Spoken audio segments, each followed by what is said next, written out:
Salam sejahtera Malaysia, selamat datang ke channel Fels Lifestyle. Info baru, info hangat disediakan di dalam channel ini. Satu isu hangat terkini. Seperti yang diketahui ramai, bahawa Muhyiddin Yassin, bekas Perdana Menteri yang terlibat dengan kes Jana Wibawa. Terkini daripada Malaysia kini, Jana Wibawa Muhyiddin henti rayuan di Mahkamah Persekutuan. Presiden Bersatu Muhyiddin Yassin telah mengemukakan notis untuk menghentikan rayuan bagi kes Jana Wibawa di Mahkamah Persekutuan 2 hari selepas memohon semakan di Mahkamah Rayuan. Notis tersebut dikemukakan melalui firma guaman Cehtan Jetwani berdasarkan dokumen yang dilihat oleh Malaysia kini. Bekas Perdana Menteri itu didakwa di Mahkamah Session Kuala Lumpur tahun lalu atas 4 tuduhan penyalahgunaan kuasa dan 3 tuduhan pengubahan wang membabitkan program Jana Wibawa. Dia dituduh menggunakan kedudukannya sebagai bekas Perdana Menteri dan Presiden Bersatu untuk mendapatkan ganjaran sebanyak RM232.5 juta daripada 3 syarikat dan seorang individu antara 1 Mac 2020 dan 20 Ogos 2021. Pada 15 Ogos tahun lalu, Mahkamah Tinggi Kuala Lumpur memutuskan bahawa tuduhan salah guna kuasa terhadap Muhyiddin adalah cacat dan tidak selaras dengan Kanun Tata Cara Jenayah. Bagaimanapun, Mahkamah Rayuan mengembalikan tuduhan tersebut bulan lalu dengan memutuskan pertuduhan terhadap Muhyiddin adalah jelas dan tidak kabur. Muhyiddin cuba membatalkan keputusan tersebut di Mahkamah Persekutuan dengan memfailkan rayuan. Tetapi pendakwa Wan Shaharuddin Wan Ladin menegaskan bahawa undang-undang hanya membenarkan kes ini dibawa ke Mahkamah Rayuan kerana ia bermula di Mahkamah Session. Muhyiddin kemudian memfailkan permohonan kepada Mahkamah Rayuan untuk mengkaji semula keputusannya sebelum mengemukakan notis hari ini untuk menghentikan rayuan di Mahkamah Persekutuan. Artikel daripada Malaysia kini bertarikh 29 Mac. Persoalannya, sekiranya Muhyiddin Yassin, bekas Perdana Menteri ini didapati bersalah di dalam kes Jana Wibawa ini, adakah Muhyiddin Yassin boleh kehilangan jawatannya sebagai Presiden Bersatu, sebagai pengerus CPN, sebagai Tan Sri, dan adakah beliau akan hilang gelaran sebagai ahli parlimen? Apa komen anda berkaitan dengan isu ini? Sekian saja, teruskan bersama di dalam channel ini untuk info yang hangat seterusnya. Halo semua, salam sejahtera Malaysia. Selamat datang ke channel Fels Lifestyle. Kembali lagi bersama admin dengan satu lagi isu hangat hari ini. Sudah pasti rasuah berleluasa di mana-mana. Kita dapat melihat SPRM semakin giat, semakin agresif melakukan kerjaan mereka. Penangkapan, penahanan, sindiket tumpas, jerung besar ditangkap, ikan bilis ditangkap, dan banyak lagi. Namun saudara-saudara, ini satu lagi isu hangat. Bagi saya ini satu lagi penangkapan jerung besar yang pasti mengejutkan ramai, terutamanya kepimpinan politik.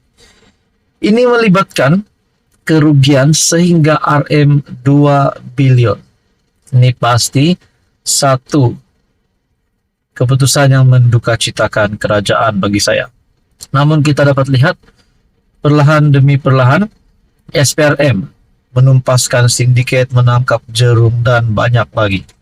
Saudara-saudara yang amat dihormati, satu artikel saya ambil daripada Syabuddin Husin. Dahsyat betul 34 penguat kuasa kastam di KLIA.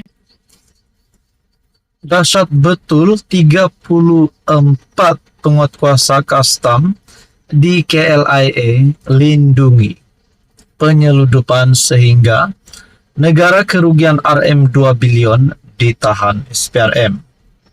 Perkongsian daripada Syahbudin pada 29 Mac 2024.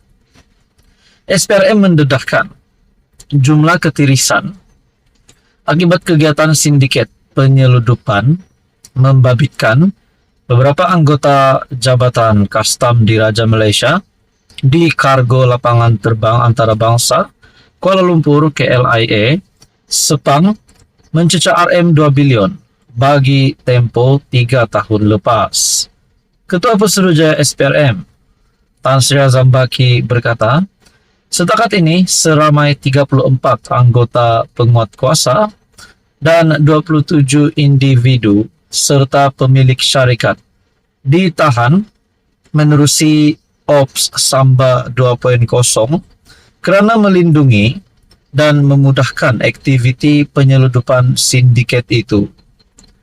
Beliau berkata, anggota dan pegawai penguatkuasa berusia 30 hingga 50 ditahan selepas dipercayai menerima wang rasuah lebih Rm 4.7 juta daripada sindiket rasuah lebih Rm 4.7 juta daripada sindiket bagi memudahkan kegiatan penyeludupan tembakau kunyah, rokok, arak, produk kesihatan dan alat ganti kenderaan.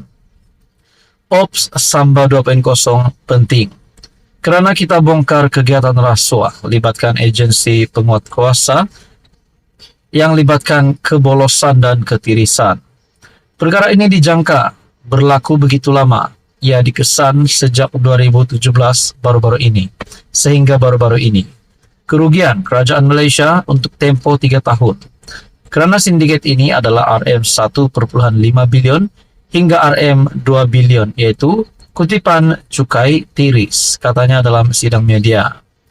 Ops Samba 2.0 merupakan operasi diketuai SPRM bersama LHDN dan BNM, Bank Negara Malaysia, bagi memerangi aktiviti rasuah pegawai agensi penguatkuasaan yang melindungi aktiviti penyeludupan sejak 2017 sehingga kini.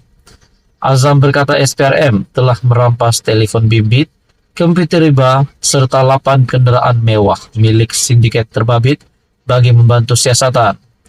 Beliau berkata sejumlah 232 akaun bank milik syarikat dan individu ditahan termasuk akaun keldai berjumlah lebih Rm 17 juta telah dibekukan bagi membantu siasatan.